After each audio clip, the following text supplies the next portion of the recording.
स्वामी जी महाराज की जय। फिर शबरी आश्रम में रहने लगी। शबरी एक झोपड़ी बनाकर वहां रहने लगी और मुनियों की लगातार सेवा करने लगी। मतंग ऋषि जी ने कहा, शबरी तेरे घर राम आएंगे। वह बोली, मेरे यहाँ राम आएंगे पर मुझे तो कुछ भी नहीं आता।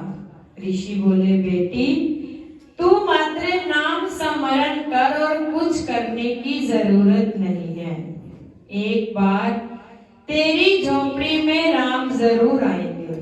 संत वचन में अटूट श्रद्धा रखकर शबरी लगातार जाप करने लगी, राम राम।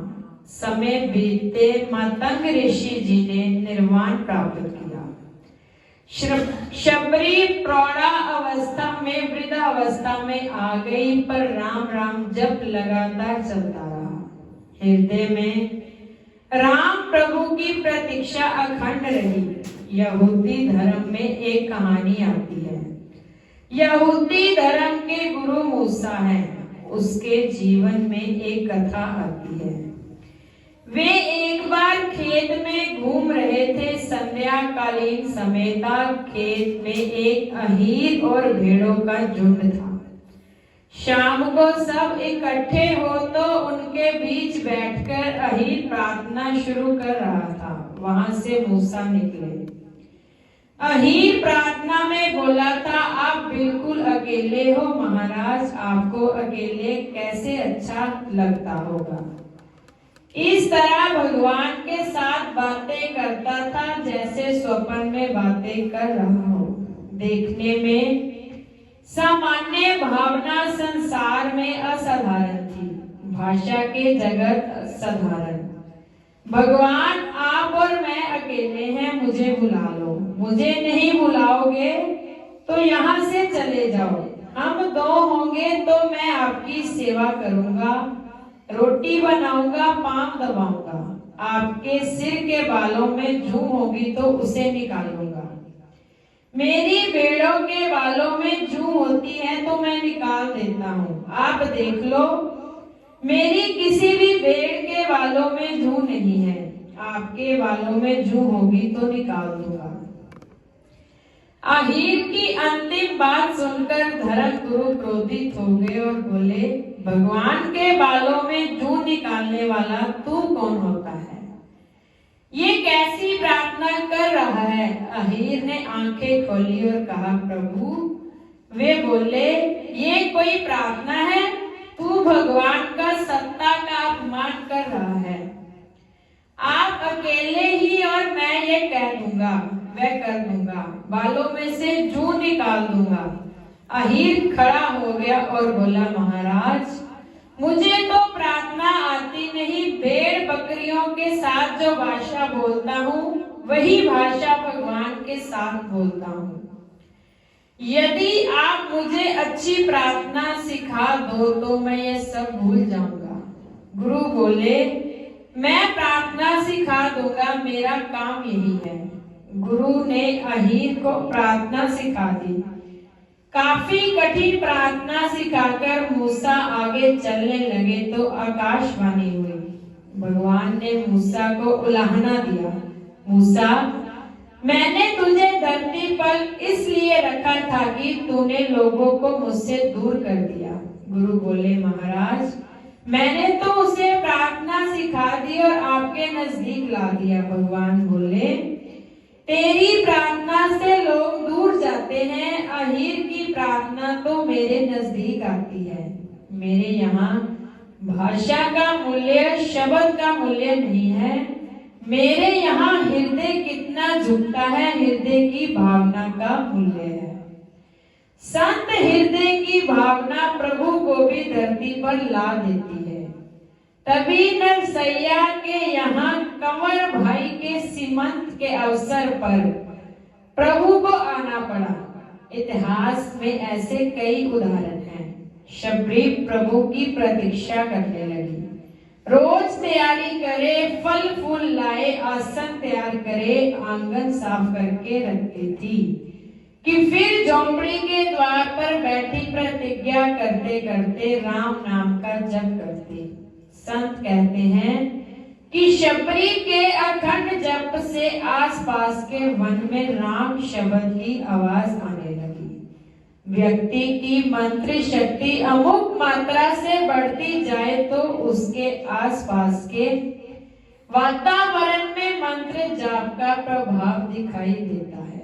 कहते हैं कि आदि गुरु शंकराचार्य महाराज वैदिक संस्कृति के प्रचार के लिए परिक्रमा करते थे तो एक एक कोस तक उसके आसपास वृक्ष वेद के मंत्र बोलते थे। सरसिज लोचन बहु विशाला, जन मुकुट सिर उर्बन माला, श्याम गोर सुंदर देव भाई, सबरी परी चरण लपटाई। कमल समान सुंदर नेत्रों वाले, विशाल भुजा वाले, मस्तक पर जटाओं का मुकुट और कंठ में वनमाला धारण करने वाले, श्याम और गौर वर्ण वाले दोनों भाइयों को अपनी कुटीर में आता देखकर शबरी उनके चरणों में गिर पड़ी। प्रेम भाव वश शबरी कुछ बोल न सकी। प्रभु के चरणों में गिरी शबरी ने सोचा कि आज मैं प्रभु के चरण धोऊं, पर झोंपड़ी में कोई पात्र पानी का नहीं था। शबरी कितनी अनासक्त होगी कि झोंपड़ी में एक भी पात्र नहीं रखा। उसने सोचा होगा कि जिंदगी कम समय की है, पात्र क्यों रखूं। संतों ने कहा कि प्रभु के चरण के धोने के लिए युक्ति की।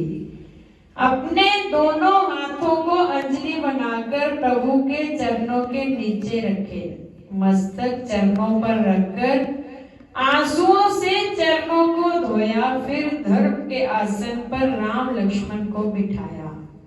रामायण के मत अनुसार कंद मूल फल प्रभु के सामने रखे।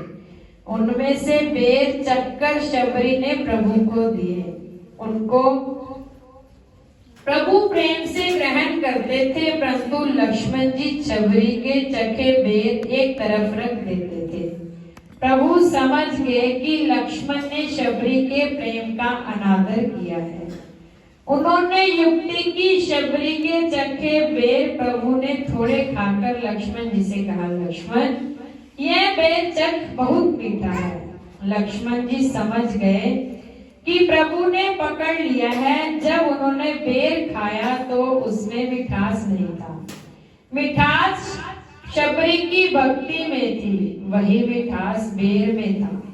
लक्ष्मण जी ने कहा, प्रभु मुझे आज लगता है कि ये बेर शबरी नहीं, माता को शल्या खिला रही है। भगवान शबरी के आश्रम में इतना आनंद अनुभव कर रहे हैं कि हमें लगता है कि भगवान सीता जी की खोज में निकले ही नहीं।